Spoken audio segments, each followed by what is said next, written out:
कभी 55 साल की सेवाओं के बदले राहुल गांधी, प्रियंका गांधी ने वोट नहीं मांगा।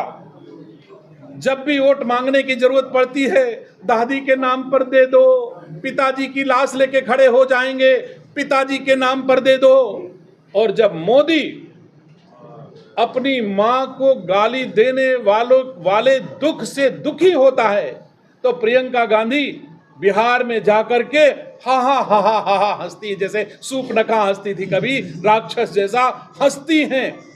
आप हमको बताइए सम्मानित साथियों, एक बेटा अपने मां के अपमान से लज्जित होकर के रो रहा है और प्रियंका गांधी हा हा हंस के कहती हैं प्रधानमंत्री रोने आया था। प्रधानमंत्री रोने नहीं आया था, प्रधानमंत्री देश को दुनिया में सर्वश्रेष्ठ राष्ट्र निर्माण करने आया था और सर्वश्रेष्ठ राष्ट्र निर्माण करके ही जाएगा। आपको कोई गलतफहमी होगी, भारतवासियों को कोई गलतफहमी नहीं है। अरे श्रीमती जी, कुछ तो सस्ता लो, बचत करो। नहीं श्रीमान जी, सब बढ़िया लो, रहने दीजिए। इसमें क्या खास बात है? थोड़े में ज्यादा स्वाद, यही तो है इसकी खास बात। वाओ मामा, क्या स्वाद है। अरे मेरे राजा, प्योर मसाला। पहली बार बिहार में मोदी जी की मां को गाली देने के बाद रायबरेली राहुल गांधी जी आए थे, जिन पर भारतीय जनता पार्टी के कार्यकर्ताओं का प्रतिशोध हुआ। लोगों ने नाराजगी जाहिर की, लेकिन दुख है, नाराजगी जाहिर करने के बाद, नाराजगी जाहिर करते समय रायबरेली के पुलिस के लोगों ने कार्यकर्ताओं के साथ दुर्व्यवहार किया, मारपीट भी की, झंडे छीन लिए, माइक छीन लिए। मुझे यह भी कहते हुए दुख हो रहा है कि राहुल गांधी जी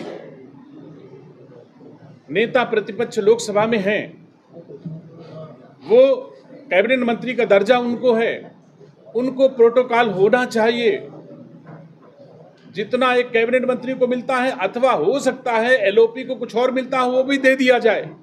लेकिन आप सब भी रायबरेली के हो, हम भी रायबरेली के, मुझे बताओ 2 दिन का लगातार रेगुलर डाइवर्जन रायबरेली में किया गया, क्या यह कभी आपने रायबरेली वासियों ने कभी देखा कि किसी के आगमन पर 2 दिन का रूट डाइवर्ट किया जाए? अगर डी से कोई आदमी रायबरेली आना चाहेगा बड़े वाहन लेकर के, तो वो डी से पहले सलोन जाए, सलोन से ऊंचाहार जाए, ऊंचाहार से डलमऊ जाए, डलमऊ से लालगंज जाए और लालगंज से फिर वो लखनऊ रोड पर आवे। इस तरह का पहली बार हम लोगों ने देखा।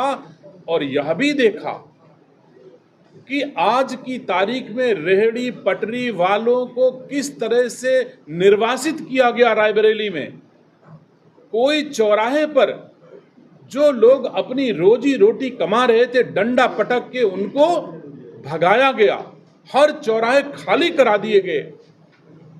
ऐसा महसूस हो रहा था कि भारत का कोई नागरिक नहीं आ रहा है, किसी दूसरे राष्ट्र का राष्ट्राध्यक्ष आ रहा है। रायबरेली में इस तरह का वातावरण तैयार किया गया, गरीबों में दहशत पैदा हुई, हमको भी तकलीफ हुई और मैं यह तकलीफ अपने पार्टी के नेताओं तक पहुंचाऊंगा, देश के प्रधानमंत्री, गृह मंत्री और मुख्यमंत्री तक पहुंचाऊंगा कि ऐसा वातावरण इससे पहले रायबरेली के लोगों ने कभी नहीं देखा जिस तरह का वातावरण हुआ है। और राहुल गांधी जी, मैं आपसे कहना चाहता हूं कि दिनेश सिंह इस रायबरेली में पैदा हुआ है। आप दुनिया में किसी की मां को गाली दे के आओगे तो रायबरेली में तुमको इस दिनेश सिंह का प्रतिशोध झेलना पड़ेगा, इसमें कोई दुविधा नहीं है। तुमसे चुनाव हारा है, हौसला नहीं। दिनेश सिंह का हौसला आज भी है और मैं शपथ लेता हूं गांधी परिवार को रायबरेली में हरा के ही दम लूंगा, इसमें कोई दुविधा नहीं है, मुझे कोई गलतफहमी नहीं है। वैसे तो आज भी चुनाव नहीं जीते हैं, दूसरे दलों की बैसाखी की बदौलत एमपी होकर के इतना अहंकार हो जाएगा, देश के प्रधानमंत्री की मां को गाली देंगे और रायबरेली सहन करेगी। किसी दशा में रायबरेली सहन नहीं कर सकती। हमारे लिए पहले मातृभूमि है, फिर हमारी जननी माँ है, फिर उसके बाद भारतीय जनता पार्टी है और फिर उसके बाद में सरकार का मंत्री हूं। तो मेरी प्राथमिकताएं स्पष्ट हैं, ना मैं भारत माता की गरिमा को कभी गिरने दूंगा और ना किसी की मां की गरिमा को गिरने दूंगा। मैं राहुल गांधी की मां से भी चुनाव लड़ा हूं, लेकिन एक साक्ष्य कोई बता दे कि रायबरेली में किसी भी बेटे ने राहुल गांधी की मां को इस तरह कभी कहा होगा जैसा बिहार में आदरणीय मोदी जी की मां को कहा गया। इसलिए मैं कहना चाहता हूं, राहुल गांधी जी, ये रायबरेली है, तुम्हारी दादी भी यहां से हार के गई हैं और तुमको भी हारना तय है, ये जान लीजिएगा।